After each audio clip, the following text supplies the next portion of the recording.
Hello guys, this is Sushant Kumar.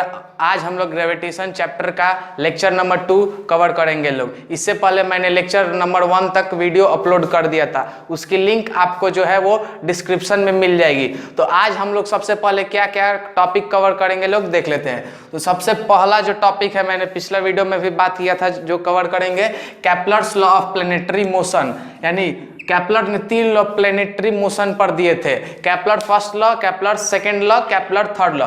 Kepler first law को law of orbit भी बोला जाता है, सेकंड लॉ को लॉ ऑफ एरिया भी बोला जाता है, थर्ड लॉ को लॉ ऑफ टाइम पीरियड भी बोला जाता है। उसके बाद ये बहुत इंपॉर्टेंट टॉपिक है, एग्जाम में पूछा नहीं जाता है लेकिन बुक में दिया है, फिर भी कवर कर लेंगे। How did Newton guess the inverse square rule, यानी न्यूटन को कैसे मालूम चला कि F इनवर्सली प्रोपोर्शनल होता है 1/r²। को इसी को हम लोग प्रूव करेंगे लोग। तो इसका प्रूफ न्यूटन ने केप्लर थर्ड लॉ जो है उसी को पढ़ के किया। केप्लर ने जो तीसरा लॉ दिया था उसी के अनुसार इसने how did Newton guess the inverse square rule को उसने क्या प्रूफ किया। तो चलिए वीडियो को करते हैं स्टार्ट।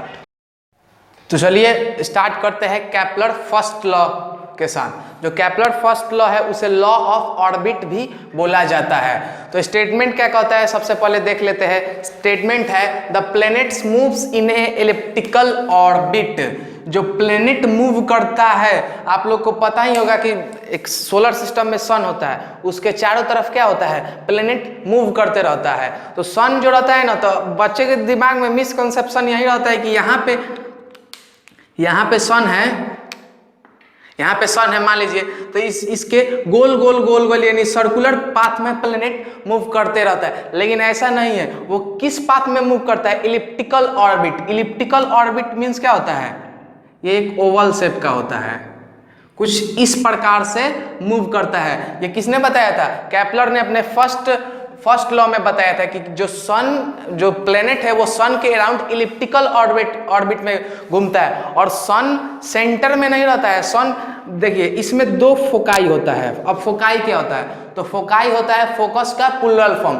फोकस के प्लूरल फॉर्म को क्या बोलते हैं, फोकाई बोलते हैं। तो ये हो गया एक F1, ये फोकाई नंबर 1, और ये हो गया फोकाई नंबर 2।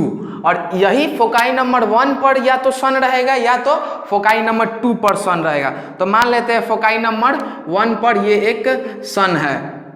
तो इसने फिर क्या बोला, the planet moves in a elliptical orbit around the सन।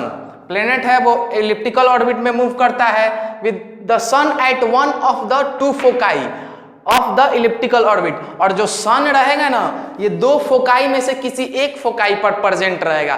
तो मान लेते हैं कि ये फोकाई है, और प्लेनेट कैसे मूव करेगा, मान लीजिए ये अर्थ पे रहता है, धरती के निवासी है, धरती को ही एग्जाम्पल लेते हैं कि ये सन है और ये अर्थ है, और ये ऐसे इलिप्टिकल ऑर्बिट में मूव करता रहेगा। और इसमें 2 फोकाई होता है इलिप्टिकल ऑर्बिट में। जैसे सर्कल में एक सेंटर होता है ना, ये एक सर्कल है, इसके बीच में सेंटर है ना, वैसे ही इलिप्टिकल ऑर्बिट में 2 फोकाई होते हैं और सन उसके चारों तरफ घूमते रहता है। यही कहता है केप्लर का फर्स्ट लॉ। अब बात करते हैं केप्लर का सेकेंड लॉ के बारे में। चलिए अब बात करते हैं केप्लर सेकेंड लॉ, जिसे लॉ ऑफ एरिया भी बोला जाता है।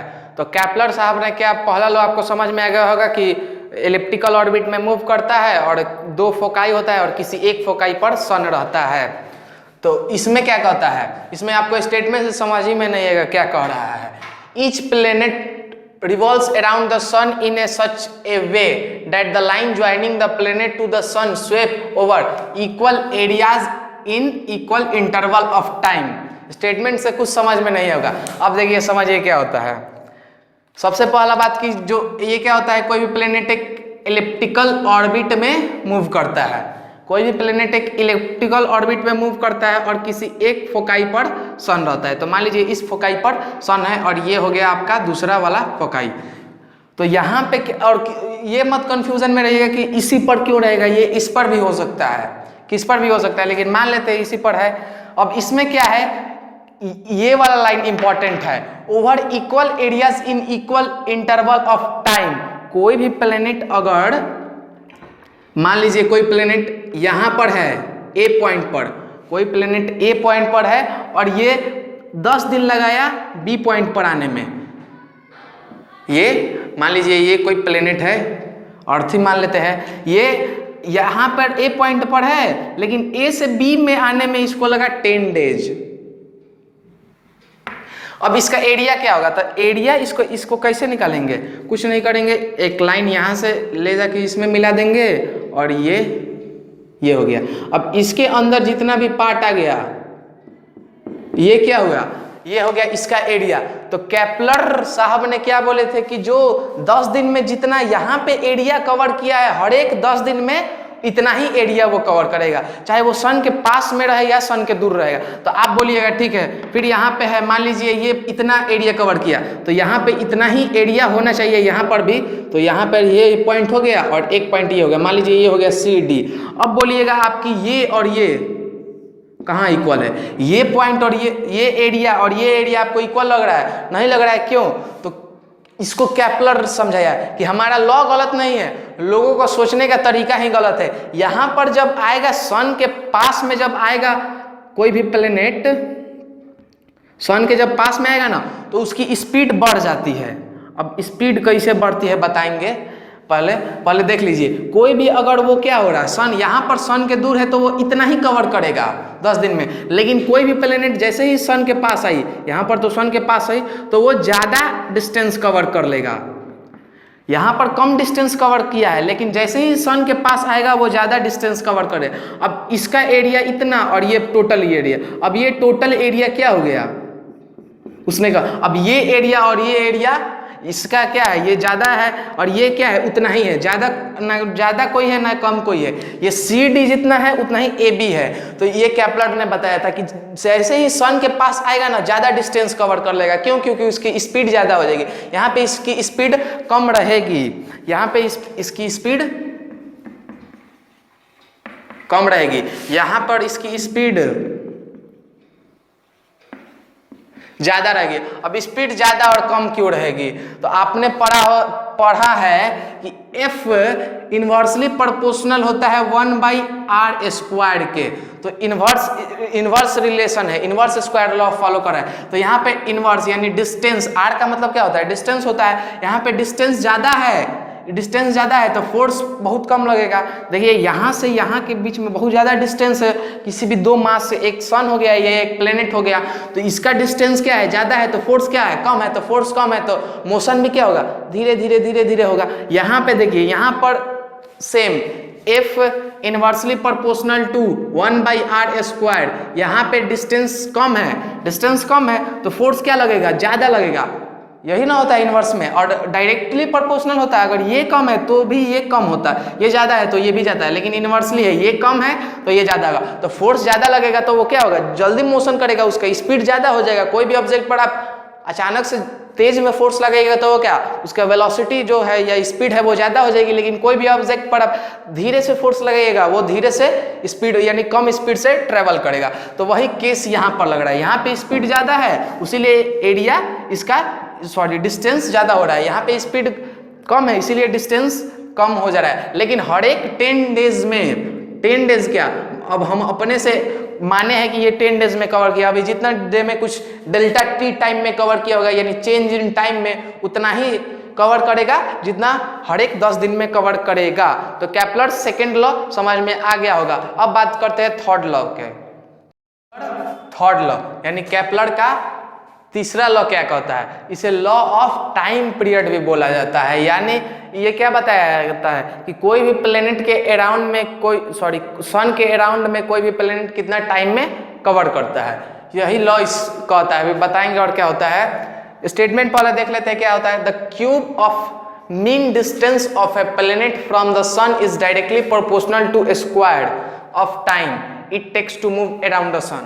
सिंपल है, कुछ नहीं कर रहा है। मान लीजिए ये एक सन है ये, और अगर ये स्टेटमेंट यही कह रहा है कि अगर कोई भी प्लेनेट सन से ज़्यादा दूरी पर है तो वो ज़्यादा टाइम लगाएगा। इसमें कौन सी नई बात है कि अगर कोई भी चीज़, अगर M1 मान लीजिए सन है और ये M2 है, अगर दोनों के बीच में डिस्टेंस ज़्यादा है तो चक्कर लगाने में टाइम भी ज़्यादा लगेगा। यही लॉ कहता है यही। तो ये मान लीजिए ये सन हो गया, और इसको मान लेते हैं हम लोग जुपिटर।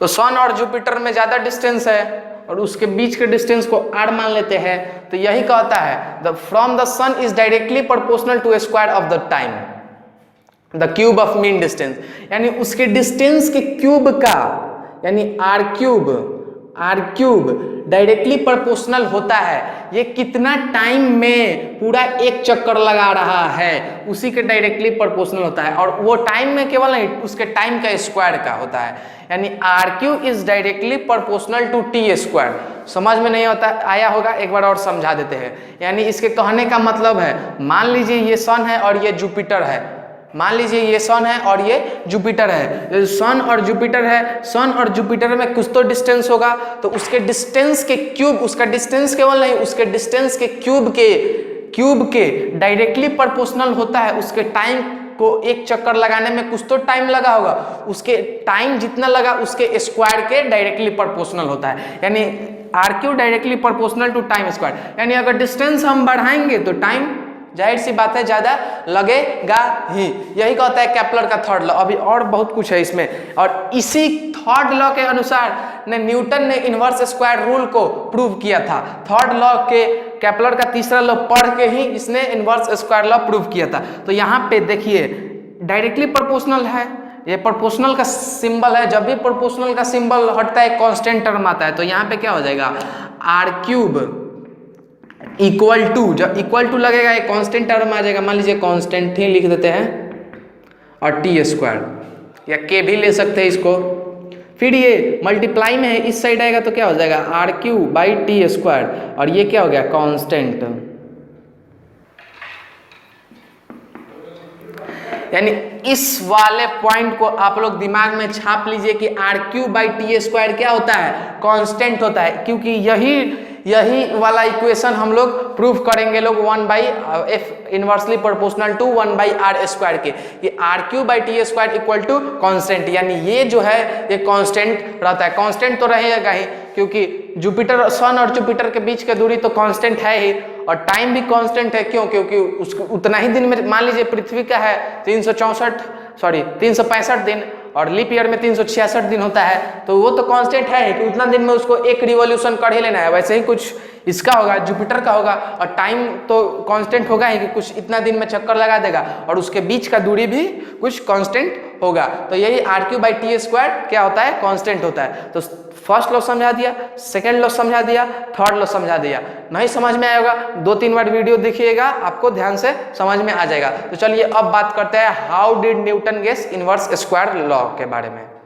अब बात करते हैं कि how did Newton guess inverse square rule, यानी न्यूटन ने इस इनवर्स स्क्वायर रूल को उसी को क्यों लाया, यानी F inversely proportional to 1 by R square, इसी को हम लोग प्रूव करेंगे। तो इसको प्रूव करने से पहले 2-3 बात जान लीजिए। आपने केपलर लॉ तो समझ ही लिया होगा, नहीं समझा होगा 2-3 बार वीडियो देखिए समझ में आ जाएगा। उसमें तीसरा लॉ क्या था, तीसरा लॉ तो क्या था R cube directly proportional to T square, यानी R cube by T square equal to constant. यही था कि ये कांस्टेंट होता है। एक बात ये हो गया कि इसने तीसरा लॉ केपलर के थर्ड लॉ को पढ़कर इसने ये स्क्वायर रूल को प्रूव किया था। अब बात दूसरा बात क्या है मालूम है, केपलर साहब ने तो बोले थे कि क्या होता है कि एलिप्टिकल ऑर्बिट में मूव करता है कोई भी प्लेनेट, लेकिन न्यूटन ने इसको प्रूव करने के लिए एक एजम्पशन माना, बस ऐसे ही मान लिया एक एजम्पशन। उसने क्या कहा कि अगर मान लीजिए ये सन है तो इसके चारों तरफ कोई प्लेनेट घूम रहा है तो वो सर्कुलर पाथ में घूम रहा है। ये केवल प्रूव करने के लिए एजम्पशन मान लिया, एजम्पशन कि जो सन है वो उसके चारों तरफ सर्कुलर पाथ में मूव कर रहा है कोई भी प्लेनेट। ये दूसरा बात हो गया, और ये पहला बात। अब इसी से हम लोग सारा प्रूफ कर लेंगे लोग। आपको पता होगा कि कोई भी बॉडी अगर सर्कुलर पाथ में मूव कर रही है तो उस पर सेंटर की तरफ से एक फोर्स लगता है, उसे सेंट्रीपेटल फोर्स कहते हैं। ये तो बात मालूम ही होगा। अगर कोई प्लेनेट मूव कर रहा है एक सर्कुलर पाथ में तो उस पर भी लग रहा है सेंट्रीपेटल फोर्स, जो होता है F equal to mv square. अगर कोई प्लेनेट मूव कर रहा है mv स्क्वायर बाई आर, अगर कोई प्लेनेट मूव कर रहा है तो उसका सेंट्रीपेटल का वैल्यू क्या होगा, mv²/r। यहाँ पर m तो कांस्टेंट होगा, क्यों? क्योंकि प्लेनेट का मास तो कांस्टेंट होता है, पृथ्वी का जितना मास है उतना ही रहेगा, ये या तो वो तो बदल नहीं सकता है। तो यहाँ पे जब भी कोई भी हटता है, जैसे क्या होता है, f directly proportional to m1/m2/r² होता है। अब जैसे ही ये प्रोपोर्शनल का सिंबल हटता है, एक कांस्टेंट टर्म आता है g, तो क्या होता है, f = g m1 × m2/r², यही होता है। लेकिन सेम ऐसे ही यहाँ पर g हटता है तो ये सिंबल लगता है प्रोपोर्शनल का, तो सेम यहाँ पर m हटेगा तो ये प्रोपोर्शनल का सिंबल लगेगा v²/r। ये हो गया, यहाँ तक क्लियर है। इसको हम मान लेंगे फर्स्ट इक्वेशन, इसको हम मान लेंगे फर्स्ट इक्वेशन। अब देखिए, अब बात करते हैं इसका सेंट्रीपेटल फोर्स हो गया। अब कोई भी बॉडी अगर सर्कुलर पाथ पर मूव कर रही है तो उसका वेलोसिटी हम लोग कैसे निकालते हैं लोग, ये तो एक एक्सेलरेटेड मोशन है, अगर सर्कुलर पाथ पर मूव कर रही है उसका वेलोसिटी कैसे निकालते थे लोग, वेलोसिटी इक्वल टू क्या होता है, स्पीड ही कैसे निकालते थे लोग, डिस्टेंस अपॉन टाइम। तो यहाँ पर डिस्टेंस क्या हो जाएगा इसका 2πr, और टाइम क्या हो जाएगा, कुछ टाइम पीरियड में कवर किया होगा t, तो हो गया। लेकिन ध्यान से देखिए, ये 2πr फिर कांस्टेंट आया, जब फिर कांस्टेंट टर्म आया तो फिर प्रोपोर्शनल का सिंबल लगेगा, यानी फिर भी डायरेक्टली ये प्रोपोर्शनल का सिंबल लगेगा r और t, ये हो जाएगा। अब देखिए, अब यहाँ पे फिर क्या करेंगे, दोनों तरफ स्क्वायरिंग बोथ साइड कर देंगे।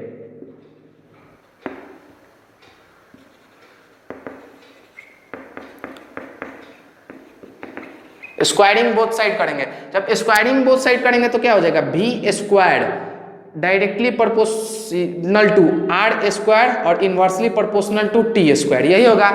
दोनों तरफ जब स्क्वायरिंग बोथ साइड करेंगे तो क्या होगा, इसका वैल्यू यही होगा। अब फिर जब ध्यान रखिएगा, जब स्क्वायरिंग बोथ साइड किए ना तो फिर ये v² ऐसे ही रहेगा और ये प्रोपोर्शनल का सिंबल और r²/t², यही आया है। अब इसके r के साथ r से एक मल्टीप्लाई कर देंगे, सेम ऊपर मल्टीप्लाई कर देंगे r से और नीचे भी r से मल्टीप्लाई कर देंगे, ऊपर नीचे r से मल्टीप्लाई कर देंगे। समझ में आ गया? तो यहाँ पे क्या हो गया, v² इनवर्सली प्रोपोर्शनल टू, ये हो गया r³ इंटू 1/r, ये हो गया। अब ये आप याद ध्यान से देखिए, ये क्या है, r³/t² क्या था, कांस्टेंट था, तो क्या होगा v² डायरेक्ट, ये प्रोपोर्शनल का सिंबल फिर लगेगा, कांस्टेंट है पहले ही से लगा है प्रोपोर्शनल का, तो इसमें लगाना क्या है v², फिर बचा क्या, ये तो कांस्टेंट हो गया तो बचा क्या 1/r, ये बचा, तो v² का वैल्यू क्या आ गया 1/r आ गया। अब यहाँ पे इक्वेशन 1 में पुट कर देंगे इसको, इक्वेशन 1 इसको मांगने देते ना, तो इक्वेशन 1 क्या था, f directly proportional to v² और इनवर्सली प्रोपोर्शनल टू r, यही था। अब v² का वैल्यू क्या है 1/r, इसी को पुट कर देंगे, f हो गया, v² का वैल्यू 1/r आया है, 1/r क्या हो गया, तो f ये हो गया प्रोपोर्शनल का सिंबल और 1/r², ये r मल्टीप्लाई हो जाएगा तो क्या हो जाएगा 1/r², यही हो गया f inversely proportional to 1/r²।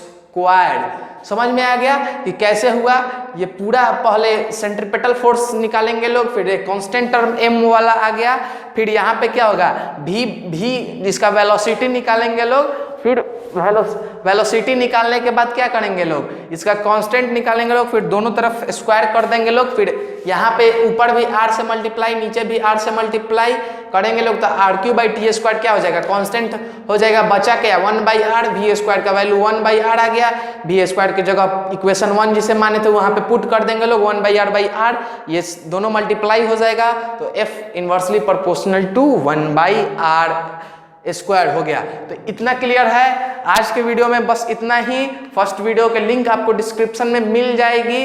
अगर कोई भी डाउट है, पिछला वीडियो में क्वेश्चन मैंने दिया था, 3 क्वेश्चन दिया था, अगर कोई भी डाउट है आप टेलीग्राम ग्रुप ज्वाइन कर लीजिए, वहां से आप पूछ सकते हैं। Thank you for watching this video.